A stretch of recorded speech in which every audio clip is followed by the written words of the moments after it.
Hello বন্ধুরা, তোমরা কেমন আছো? আশা করি সবাই ভালো আছো। আমিও ভালো আছি।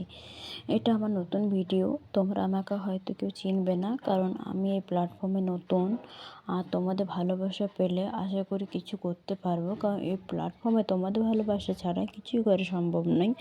তখন বাজছিল সকাল 9টা। আমি বাবুর জন্য একটু সুজি বানিয়েছিলাম, সেটাই ওকে খাওয়াচ্ছিলাম। আর ক্যামেরাটা দেখে দেখে ও কী সুন্দর খেয়ে নিচ্ছিল। আর আমি ওকে তোকে বলছিলাম যে বাবু একটু হামাম করে দেখিয়ে দাও তো কীরকম করে খায়।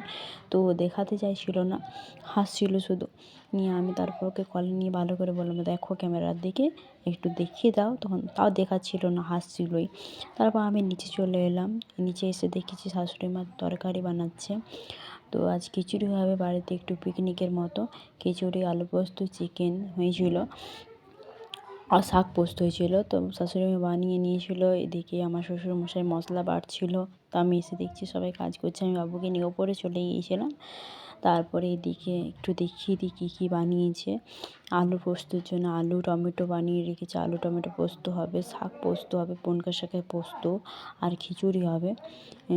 দুটো বা তিনটে বাচ্চাকে বলা হয়েছে যাতে আমাদের বাড়িতে আজকে খায়। আমরা ওপরে আজকে সবাই মিলে খাবো। আর দুপুরবেলা আমি চান টান করে ওপরে এসেছিলাম, বাবুকে এরা খেলাচ্ছিল, এদেরকে তারপর খেতে দিয়ে দিলাম।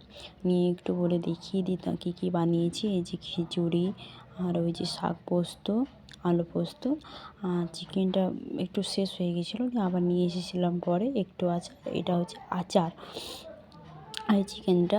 আর তার আজকে এই পর্যন্ত। পরের ভিডিওতে আবার দেখা হবে। ধন্যবাদ।